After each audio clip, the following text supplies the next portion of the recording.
Hi everyone, welcome to another episode of Strong and Bold. Today I'm going to talk about love and forgiveness. I know it's one of the hardest topics. How do you forgive someone when they have betrayed you? How forgive someone when they don't show up the way they promised to be showing up to you? So I'm going to start from reading from the book of Matthew 18 verses, quick one.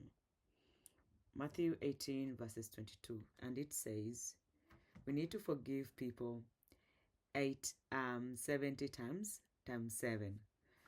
It could be in a day, in a second, in a week.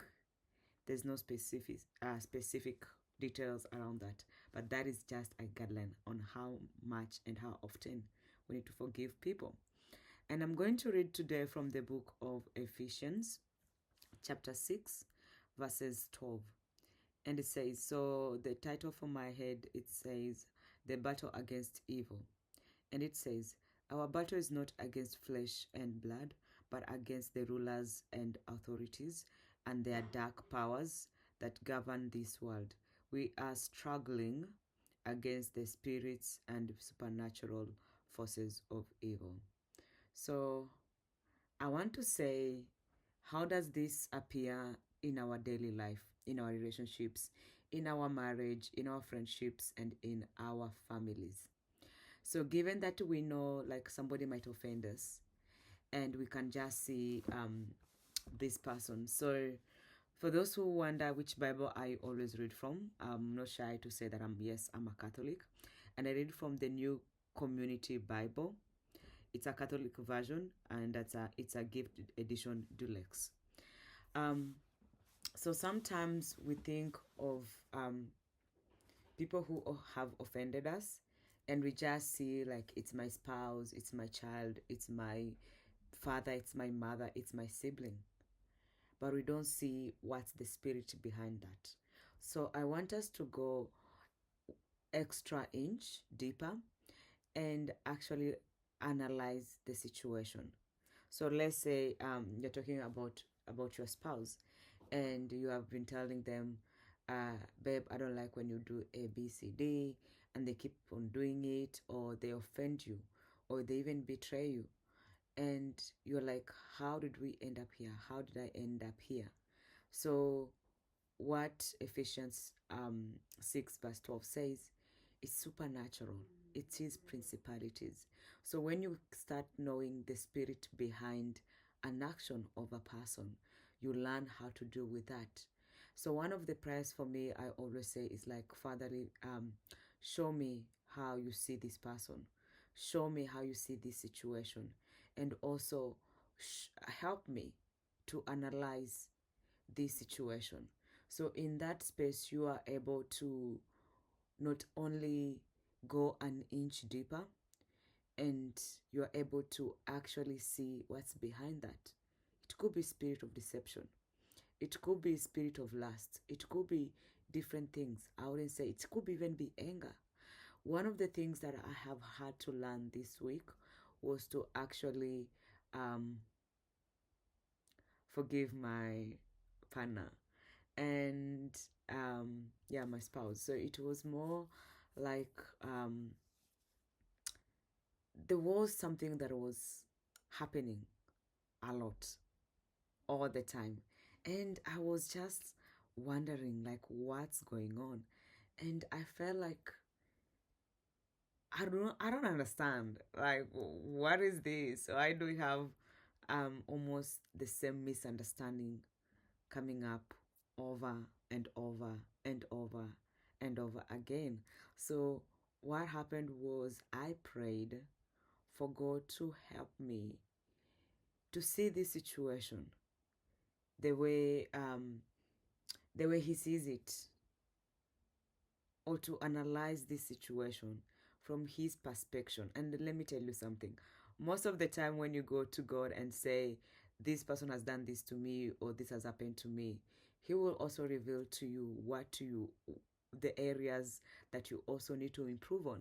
So for me, I was like, it doesn't matter whatever I do. It doesn't matter what I say. It doesn't matter the actions I take, this situation is going to keep on being in this way.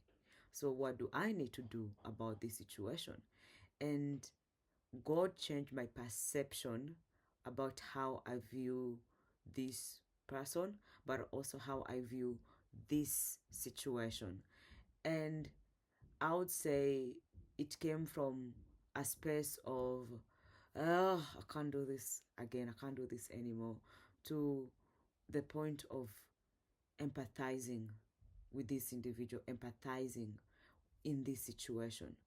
So the situation haven't changed, but the way I view the situation has changed.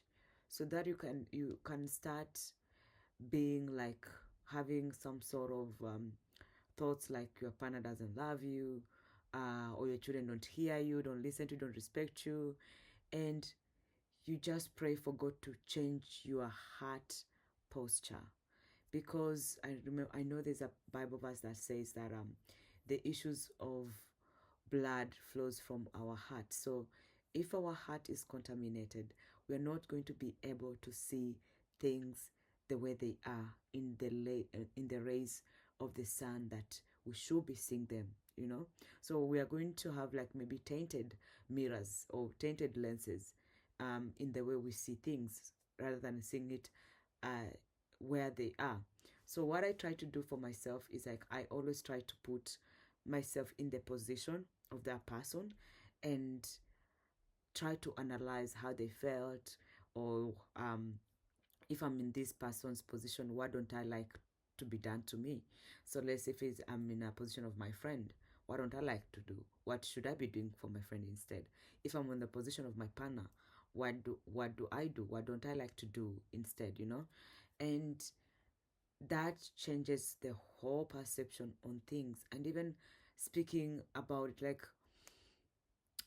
speaking about it in even the way you speak about. So like sometimes I'll say, if like I know with girls sometimes you might share details about how relationships as a struggle, or what you're struggling with in your family space, right? And I would like to add you, like, in what lenses are you sharing your story in? Is it dimming somebody's light, or is it like enlightenment? I need help in this way to see things different.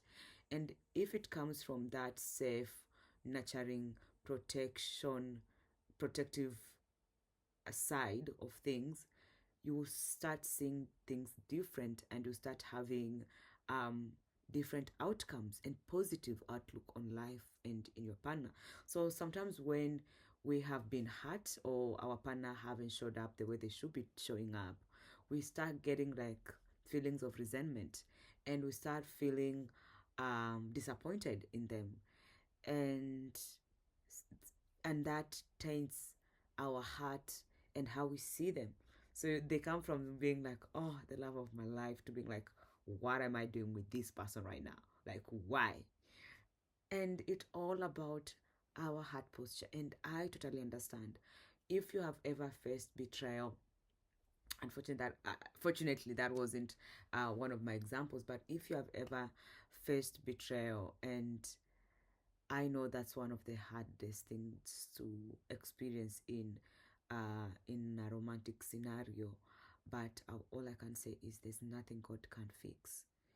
And it's unfortunate it happens to you, it has happened to you, but there's nothing God can't fix. If you guys are meant to be together and you strongly feel in your spirit that this is the person for you, all I can say is like seek God guidance and seek his discernment to know what's right and what's not right for you, and the ways you can heal and the ways you can move forward. And in that space where you seek the way to move forward, God starts revealing to you like some things that could have impacted your partner, could have happened to you, and even starts healing layers of yourself that you never even knew that needs to be healing, right? So for me, I'll say that was one of the things I saw as a breakthrough this week. Like, not only my perception of this individual changed, but also how I view the whole situation changed.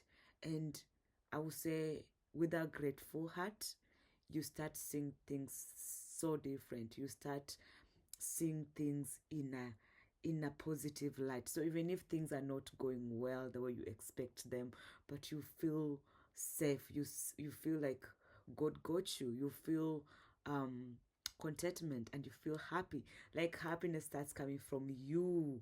It doesn't come from outside inwards. It comes from inwards outside. Like the situation might not change, but it will change how you see it. And that's why I remember one of the preachers I followed, they said that they became Christians because when their father was following God, the more he was following God, the more he loved his wife. Like his parents' marriage was on the verge of breaking up, but the more his father sought God, the more he was able to love his wife, even if his wife wasn't in a space of loving him back, but that saved their marriage. So I really don't believe that there's anything that God can do. So if your marriage is struggling, if your relationship is struggling, if any of your relationships are struggling, not just romantic relationship, I'll say that seek God guidance on how to move in that space and how to show up in that space. And don't be alarmed when God shows you that you need to heal this part of you or you need to apologize. And even if you're like, I didn't do anything wrong, that's what comes. Sometimes it's about um, being humble to obey, humble to listen, humble to forgive.